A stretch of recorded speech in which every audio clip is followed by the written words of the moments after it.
Assalamualaikum warahmatullahi wabarakatuh. Halo anak-anak ibu, bertemu lagi dengan Bu Ismi di video pembelajaran mata pelajaran akuntansi keuangan. Kali ini kita memasuki bab 3 yaitu piutang tak tertagih. Apa saja sih materinya? Yuk simak videonya. Anak-anak, kadang kalanya piutang yang diberikan oleh kreditur kepada debitur tidak dapat dilunasi sepenuhnya oleh si debitur.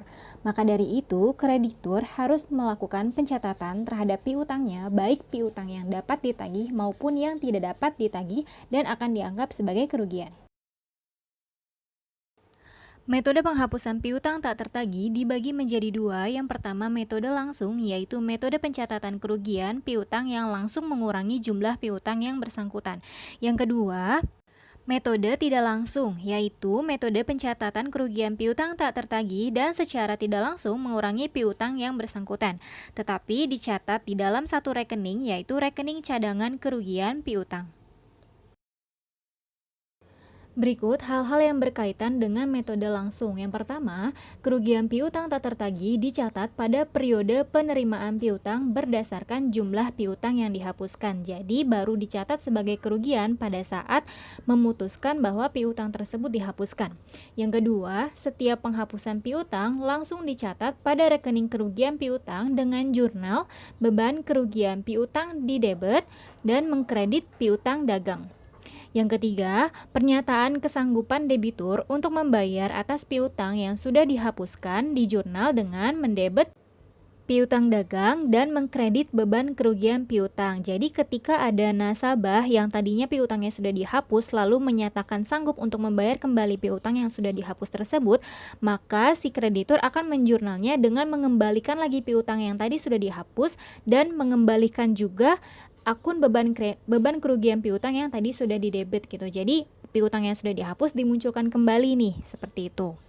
Selanjutnya yang keempat, waktu menerima pembayaran dari debitur yang menyatakan kesanggupan membayar dicatat dengan jurnal, kas di debit, piutang dagang di kredit. Jadi yang tadinya piutangnya kan sudah dihapus nih, terus sudah dimunculin lagi. Maka ketika sudah dimunculkan kembali pada saat penerimaan piutang tersebut, jurnalnya sama seperti kita menerima piutang seperti biasa gitu. Yang kelima, jika debitur yang sudah dihapuskan datang dan langsung membayar dicatat dengan jurnal, kas di debit, kreditnya beban kerugian piutang. Jadi sebetulnya di sini itu intinya ketika nasabah yang sudah dihapuskan piutangnya, terus tiba-tiba dia mau bayar lagi, kita dihadapkan dengan dua kondisi nih. Kondisi yang pertama yang di nomor 3 dan 4, yaitu ketika nasabahnya memberitahu dulu, saya sanggup ya bayar tapi minggu depan bayarnya. Oh gitu, berarti pada saat dia menyatakan kesanggupan, kita harus menjurnal dulu dengan mengembalikan lagi piutangnya.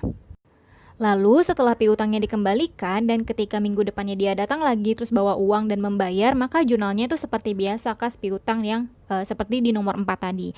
Nah, untuk yang poin 5 ini adalah ketika customer atau nasabah yang piutangnya sudah dihapus tahu-tahu dia datang membayar piutang tersebut, maka sebenarnya jurnalnya seharusnya piutang dagang di debit, beban kerugian di kredit. Lalu ada lagi kas di debit dan piutang dagang di kredit. Nah, kalian bisa langsung mencoret akun piutang dagangnya karena piutang dagang tersebut ada di debit dan ada di kredit gitu. Jadi tidak perlu kalian catat lagi.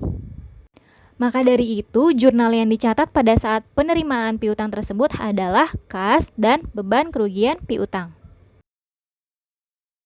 Contoh, pada tanggal 31 Maret 2016, PT Bima Sakti tidak bisa menagih utang sebesar 10 juta yang sudah jatuh tempo kepada PT Budi Luhur karena pemiliknya mengalami kebangkrutan. Menyadari bahwa piutang tersebut tidak bisa lagi ditagih, PT Bima Sakti mencatat di pembukuan bahwa piutang tersebut dihapuskan pada tanggal 30 April 2016. Namun pada tanggal 10 Juli 2016, PT Budi Luhur mengabari kalau mereka dapat melunasi hutangnya terhadap PT Bima Sakti. Pelunasan tersebut baru dilakukan pada tanggal 20 Juli 2016. Jawabannya yang pertama, jurnal pada saat penghapusan piutang yaitu tanggal 31 Maret 2016. Jurnalnya beban kerugian piutang di debit dan piutang dagang di kredit sebesar 10 juta. Yang kedua, penjurnalan pada saat nasabah memberitahukan dia akan membayarkan piutangnya, yaitu di tanggal 10 Desember. Jurnalnya, piutang dagang di debit, beban kerugian piutang di kredit 10 juta. Jadi yang nomor 1, jurnal nomor 1 dibalik di nomor 2 ketika nasabah memberitahukan piutangnya dapat dilunasi. Dan untuk yang ketiga yaitu jurnal pada saat pelunasan piutangnya, tanggalnya salah ya, jadi nanti disesuaikan saja. Jurnalnya adalah kas di debit, piutang di kredit sebesar 10 juta. Selanjutnya, ini adalah metode tidak langsung penghapusan piutang. Poin yang pertama, kerugian piutang tak tertagih dicatat berdasarkan taksiran melalui jurnal penyesuaian dengan jurnal beban kerugian piutang di debit, kredit cadangan kerugian piutang. Poin 2, setiap penghapusan piutang langsung dicatat pada rekening kerugian piutang dengan jurnal debit cadangan kerugian piutang dan mengkredit piutang dagang. Jadi begini anak-anak, bedanya metode langsung dan tidak langsung. Ketika metode langsung, perusahaan tidak melakukan pencatatan pada saat penaksiran piutang yang tidak tertagih. Jadi yang dicatat di metode langsung itu hanyalah pada saat piutang tersebut benar-benar dihapuskan.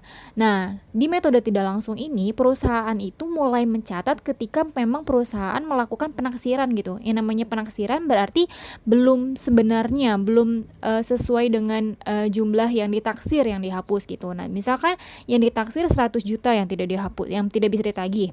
Terus ternyata yang dihapus cuma 50 juta, berarti nanti perusahaan akan mencatat untuk yang 100 juta yang penaksiran tidak ditagih dan yang benar-benar tidak dapat ditagih yang sebesar 50 juta itu, gitu. Poin 3, pernyataan kesanggupan debitur untuk membayar atas piutang yang sudah dihapuskan, jurnalnya debit piutang dagang, kreditnya cadangan kerugian piutang. Poin 4, waktu menerima pembayaran dari debitur yang menyatakan kesanggupan membayar dicatat dengan jurnal kas di debit, piutang dagang di kredit. Jadi untuk yang ketiga dan poin 4 itu sama ya, seperti yang metode langsung. Jadi di sini kondisinya di mana si nasabah itu tiba-tiba memberitahukan dulu bahwa piutang tersebut bisa dibayar gitu. Ada kesanggupan, pernyataan kesanggupan gitu. Lalu yang di poin 4 itu ketika nasabahnya benar-benar membayar gitu. Untuk yang poin 5, jika debitur yang sudah dihapuskan datang dan langsung membayar dicatat dengan jurnal kas di debit cadangan kerugian piutang di kredit. Sama seperti metode langsung, jurnal di poin 5 itu sebenarnya pada saat nasabah bersedia atau tiba-tiba datang untuk membayar piutang yang sudah dihapus, itu jurnalnya ada piutang dagang di debit, cadangan kerugian piutang di kredit, lalu kas di debit dan piutang dagang di kredit. Karena akun piutang dagang ada di debit dan ada di kredit dengan saldo yang sama, maka yang di jurnal itu hanya sebatas akun kas di debit dan cadangan kerugian piutang di kredit. Berikut adalah contoh untuk metode tidak langsung. Pada tanggal 1 Januari 2018, Koperasi Gemah Rupiah telah menetapkan cadangan kerugian piutang sebesar 24 juta. Pada 15 Januari 2018, diperoleh kepastian bahwa piutang kepada toko Eka Jaya tidak dapat ditagih karena toko tersebut bangkrut. Manajemen Koperasi Gemah Rupiah memutuskan bahwa piutang sebesar 19 juta tersebut dihapuskan dan tanpa diduga pada 2 Februari 2018, maaf salah ketik ya, toko Eka Jaya melakukan pelunasan utangnya yang belum terbayar. Jadi jawabannya untuk yang pertama, jurnal pada saat penaksiran kerugian piutang, jurnalnya adalah beban kerugian piutang, kreditnya cadangan kerugian piutang sebesar 24 juta. Yang kedua, saat penghapusan piutang, jurnalnya yaitu cadangan kerugian piutang, kreditnya piutang dagang. Dan yang terakhir, saat pelunasan piutang di tanggal 2 Februari, jurnalnya adalah kas di debit dan cadangan kerugian piutang di kredit. Nah, ini ada contoh lagi. PT Profit melakukan penjualan kredit pada tanggal 1 Februari 2016 kepada PT Surla sebesar 10 juta. Hingga akhir tahun 2016 terdapat piutang sebesar 500.000 yang belum dapat ditagih. Manajemen memperkirakan 100.000 rupiah tidak akan dapat ditagih dan pada Februari 2017 bagian penagihan menyatakan bahwa piutang sebesar 50.000 rupiah dihapus dari pembukuan karena tidak mungkin dapat diterima pelunasannya dari PT Surla. Tanpa diduga pada bulan Oktober 2017 PT Surla melakukan pelunasan utangnya yang belum terbayar. Nah, ini Ibu berikan jawaban untuk kedua metode. Yang pertama, saat penaksiran kerugian piutang, kalau metode langsung dia tidak di jurnal. Kenapa? Karena yang namanya metode langsung berarti tidak ada penaksiran sebelumnya, jadi langsung menghapus piutang. Sedangkan di metode tidak langsung, jurnalnya adalah beban kerugian piutang di debit, cadangan kerugian piutang di kredit sebesar 100.000, yaitu sebesar perkiraannya ya, sesuai soal tadi. Dan yang kedua, saat penghapusan piutang, untuk metode langsung, jurnalnya adalah beban kerugian piutang di debit dan piutang dagang di kredit sebesar 50.000. Untuk metode tidak langsung, jurnalnya cadangan kerugian piutang di debit 50.000 dan piutang dagangnya di kredit. Yang ketiga, saat pembayaran piutang yang telah dihapus. Karena sebelumnya tidak ada pemberitahuan sebelumnya nih, kalau PT Surla bisa melunasi hutangnya, maka langsung saja jurnalnya berarti kas di debit, beban kerugian piutang di kredit 50.000. Dan kalau untuk metode tidak langsung, jurnalnya kas dan cadangan kerugian piutang sebesar 50.000. Oke, next. Sekarang kita masuk ke pendekatan penaksiran jumlah penyisihan piutang tak tertagih. Jadi di sini adalah fokus untuk metode tidak langsung ya, karena di sini ada penyisihan atau penaksiran gitu. Berarti khusus untuk metode tidak langsung. Pendekatannya itu dibagi menjadi dua sebenarnya, cuman bercabang jadi tiga. Yang pertama ada pendekatan neraca berdasarkan saldo piutang. Yang kedua berdasarkan laba rugi atau saldo penjualan, dan yang terakhir berdasarkan analisa umur piutang. Jadi bedanya umur piutang dengan saldo piutang biasa, kalau saldo piutang itu lihat dari neraca, kalau umur piutang dilihat dari tabel analisis umur piutang. Tuh, jadi perusahaan harus membuat masing-masing customer tuh umur piutangnya tuh berapa lama sih, seperti itu. Berikut adalah perhitungan taksiran kerugian piutang melalui pendekatan neraca atau saldo piutang. Jadi untuk pendekatan ini kita melibatkan dua akun. Akun yang pertama yaitu akun piutang dagang dan akun yang kedua adalah cadangan kerugian piutang. Nah, setiap kali adanya penaksiran kerugian piutang, maka perusahaan akan memberikan persentase untuk kerugian piutang tersebut. Jadi rumusnya yang pertama, jika saldo cadangan berada di kredit, maka rumusnya persentase taksiran dikali saldo piutang dagang dikurang saldo cadangan kerugian piutang. Dan jika saldo cadangannya ada di debit, maka rumusnya persentase taksiran dikali saldo piutang dagang ditambah saldo cadangan kerugian piutang. Pertanyaannya, kenapa ketika akun cadangan yang berada di kredit maka hasil penaksirannya itu mengurangi? Jadi gini, konsepnya akun cadangan itu kan merupakan akun harta ya, tapi dia berada di posisi kontra atau berada di kredit. Berarti kan dia akan mengurangi piutangnya gitu kan. Sebelumnya nih kalian sudah punya akun cadangan 5 juta misalkan untuk piutang yang tak tertagih. Terus di akhir tahun kalian menghitung bahwa taksiran kerugiannya itu ada 10 juta. Nah, 10 juta itu adalah taksiran di akhir tahun. Berarti akun cadangan tadi kan sudah ada 5 juta nih. Supaya taksirannya sesuai dengan hasil penaksiran tadi nih yang 10 juta, maka kalian cuma tinggal menjurnal sisanya, menjurnal 5 juta lagi gitu kan. Karena kan jurnalnya beban kerugian piutang di debit dan cadangan kerugian piutang di kredit 5 juta gitu kan. Jadi sebelumnya sudah ada cadangan kerugian piutang 5 juta di kredit, terus kalian jurnal lagi nih pada saat setelah menghitung penaksirannya cadangan kerugian piutangnya di kredit 5 juta, maka hasilnya 10 juta sesuai dengan hasil perhitungan yang tadi. Contoh, jika saldo cadangan kerugian piutang bersaldo kredit. Ada saldo piutang dagang 100 juta, ada saldo cadangan kerugian piutang di kredit 1 juta.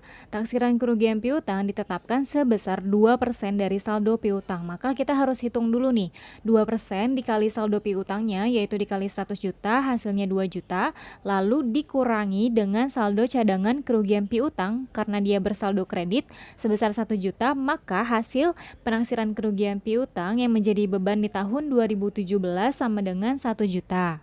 Maka jurnal taksiran kerugian piutang yang dibuat adalah beban kerugian piutang di debit dan cadangan kerugian piutang di kredit sebesar 1 juta. Yang B, jika saldo kerugian piutang bersaldo debit. Dengan soal yang sama, hasil penaksiran kerugiannya kan tadi 2 juta ya sebelum dikurangi cadangan. Dan karena cadangan piutangnya ada di debit, maka ditambah, berarti 2 juta ditambah 1 juta sama dengan 3 juta. Maka jurnal yang dibuat adalah beban kerugian piutang di debit, cadangan kerugian piutang di kredit sebesar 3 juta. Pendekatan selanjutnya adalah pendekatan rugi laba atau berdasarkan saldo penjualan. Nah, untuk pendekatan ini sebenarnya rumusnya sama, persentase taksiran dikalikan saldo penjualan. Jadi bedanya kalau yang tadi dikalikan dengan saldo piutang, kalau yang ini dikalikan dengan saldo penjualan. Dan perbedaannya dari pendekatan neraca, kalau di pendekatan rugi laba ini tidak menggunakan akun saldo cadangan kerugian piutang. Jadi hanya sebatas saldo penjualan saja. Jadi kalau misalkan di soal itu nanti ada saldo cadangan, maka saldo cadangannya itu diabaikan saja karena tidak digunakan di pendekatan ini. Maksudnya bukan berarti ketika ada akun cadangan kerugian piutang terus ternyata itu soalnya salah. Enggak, tetap ada karena kan ini metode tidak langsung, berarti akan tetap ada akun cadangan kerugian piutang. Tapi di sini maksudnya adalah tidak digunakan pada saat perhitungan penaksiran. Seperti itu ya anak-anak. Kita masuk ke contoh pendekatan laba rugi ya. Di sini ada buku besar PD Indah tanggal 31 Agustus 2007. Ada saldo piutang dagang 100 juta, saldo cadangan kerugian piutang di kredit 1 juta, dan ada saldo penjualan 1 miliar. Taksiran kerugian piutang ditetapkan sebesar 0,5% dari saldo penjualan. Ingat ya, kalau berdasarkan saldo penjualan berarti akun piutang dan akun cadangannya itu diabaikan saja, tidak dilibatkan dalam perhitungan. Oke, berarti penyelesaiannya taksiran kerugian 0,5% dikali 1 miliar yaitu 5 juta. Maka jurnalnya yaitu beban kerugian piutang debit, cadangan kerugian piutang di kredit 5 juta. Seperti itu. Selanjutnya yaitu taksiran berdasarkan analisis umur piutang. Di sini piutang itu akan dikelompokkan menjadi dua, yaitu piutang yang belum jatuh tempo dan piutang yang sudah jatuh tempo. Piutang yang sudah jatuh tempo sendiri itu akan dikelompokkan lagi menjadi beberapa kelompok berdasarkan lamanya tunggakan. Nah, biasanya besarnya persentase taksiran kerugian piutang itu dikelompokkan lagi berdasarkan usia tiap kelompoknya. Jadi tiap kelompok jatuh tempo tersebut akan beda-beda penaksirannya, persentasenya, karena kayak semakin lama gitu ya, semakin lama jatuh temponya gitu, sudah lama misalnya, itu akan semakin besar persentase tidak tertagihnya gitu. Oh ya anak-anak, untuk analisis umur piutang ini ketika perhitungan penaksiran nanti itu akan melibatkan akun piutang dagang dan cadangan kerugian piutang ya, sama seperti sebelumnya, sama seperti metode yang berdasarkan saldo piutang tadi gitu. Ini contohnya, jadi buku besar PD Pajero Sidik Nusantara memiliki saldo piutang dagang 250 juta dan cadangan kerugian piutang 2 juta. Dan di bawahnya itu ada daftar rincian piutang dari masing-masing debitur gitu. Oke, bisa dilihat di situ ada toko Mataram yang tanggal jatuh temponya di tanggal 1 November 2017, Toko Tamrin 10 Oktober 2017, Toko Damai 25 Desember 2017, dan Toko Lancar 4 Januari 2018. Dari tanggal jatuh tempo ini, kita akan menggolongkan mana yang sudah jatuh tempo dan mana yang belum jatuh tempo. Yang sudah jatuh tempo pun akan kita kelompokkan berdasarkan umur jatuh temponya. Oke, next. Oke, kita berpatokan dengan tanggal 31 Desember 2017 ya. Tadi kan Toko Mataram, tanggal jatuh temponya adalah 1 November 2017. Berarti kita harus cari tahu nih, sekarang kan Desember, dia jatuh temponya November. Berarti di Desember itu sudah jatuh tempo atau belum?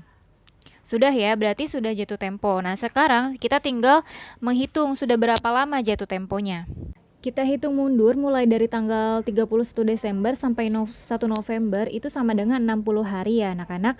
Terus untuk Toko Tamrin jatuh temponya 10 Oktober, berarti sampai tanggal 31 Desember dia sudah telat bayar selama 81 hari. Untuk Toko Damai jatuh tempo 25 Desember 2017, berarti dia sudah telat bayar 6 hari. Dan untuk Toko Lancar jatuh tempo di tanggal 4 Januari, berarti untuk Toko Lancar dia belum jatuh tempo.